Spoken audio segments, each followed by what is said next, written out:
Hi guys, this is MS Studio. Don't forget to subscribe and like my videos for more Dragon Ball stuff. Today's our topic is 10 of Goku's strongest moves and who he stole from them and who he learned from himself. In the case of Goku, nothing could be closer from the truth. The Super Saiyan has learned many techniques over the years. Some taught to him by the greatest fighters in the universe, while others he picked up by watching his series counterparts in action. In fact, most of the Goku's strongest and the most iconic attacks are ones he learned from others, leaving the world's strongest with few original creations of his own. So what are some of the Goku's strongest moves and who did he stole from them? So here are the 10 of the strongest Super Saiyan God's most devastating techniques. So let's start. So our 10th one is the Solar Flare attack, which Goku stole from fellow fighter Tien Shin was the patented solar flare attack. Originally, when the Tien appeared in the World Martial Arts Tournament for one purpose and the only purpose is to kill Son Goku, during the battle Tien uses the solar flare attack to temporarily blind Goku in order to gain the upper hand. Later on, Goku utilizes the same technique on Vegeta to disorient the Prince of all the Saiyans who had transformed into his Ozaru form by creating artificial moonlight. So this is a technique which Goku has stole from Tien Shinhan. So ninth one is the Kamehameha wave. Yes, Goku's very famous technique. Yes, Goku was actually never taught this technique, but he copied the attack after observing Master Roshi perform the wave on Mount Frying Pan in season 1 of Dragon Ball. As the story goes, the Ox King Kingdom was cursed to burn with eternal fire. So Master Roshi was called for help and Master Roshi agrees, using the Kamehameha wave as a means to extinguish the flames and save the Ox King home. Not only does the Turtle Hermit put out the flames, but he also completely obligates Mount Frying Pan too, claiming to have forgotten just how strong he really is. Nonetheless, young Goku, who observes the whole ordinal wave from the sidelines, attempts his own Kamehameha wave, which he unleashes on Bulmaskar. Wow, that's what not expected. So the 8th technique is the Drunken Fist. The first World Martial Art Tournament saga was a major turning point in the Dragon Ball manga series. Jackie Chung, who is really Master Roshi in disguise, faces off against Kid Goku in the final round of the contest. A battle that seems to wage on for days, with both fighters coming to an eventual stalemate. In order to dispel the boy quickly and win the prize, Ching utilizes a real-life Drunken Fist technique to deal devastating damage in battle. However, Goku mimicry skills kick in to high gear as the boy emulates this very same technique, returning the violet favors dealt to him by his teacher Incognito. This technique was never used again, but still showcases Goku's uncanny ability to duplicate the attacks. So this technique is also a copied attack which he has copied from the Jackie Chung, who is really Master Roshi. So the 7th one is the King Chappa's 8-arm fist attack. In the World Martial Arts Tournament, for a moment, Goku faces off against the mystical Master King Chappa in the primarily match during the Tien Shinhan saga, a fighter known for punishing opponents with his trusty 8-arm fist attack. The technique itself encompasses a warrior moving one hand so fast that it appears that if he or she fights with 8 arms, this opponent from all directions, means pushing the opponents from all directions. Goku ultimately defeats Chappa to advance the tournament, where he utilizes the same technique on Tien Shinhan in the finals.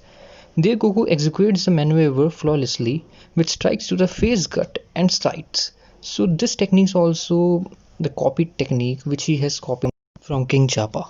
So the 6th technique is the after image technique, one of the Goku's most and more famous defensive maneuvers.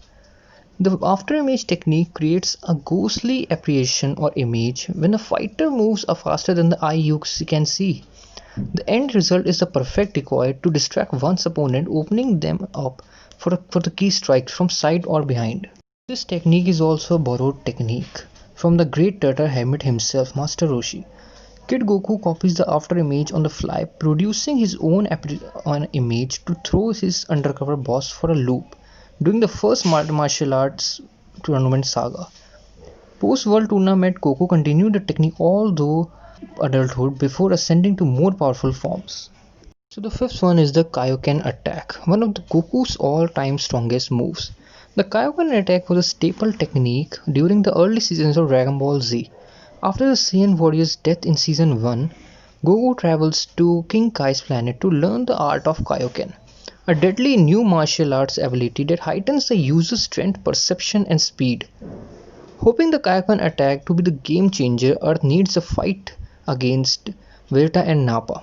Goku learns the technique in just a few short weeks. However, the attack proves ineffective after Vegeta transforms into the Great Ozaru form. Fourth one is the Spirit Bomb attack, which Goku has drawn from the King Kai's playbook again. The Spirit Bomb borrows energy from all the living things in existence. Once complete, the technique deals with devastating damage to those with hearts full of darkness and evil. From its debut in the Saiyan saga to the series' current run in Dragon Ball Super, the Spirit Bomb has been a key piece of Dragon Ball.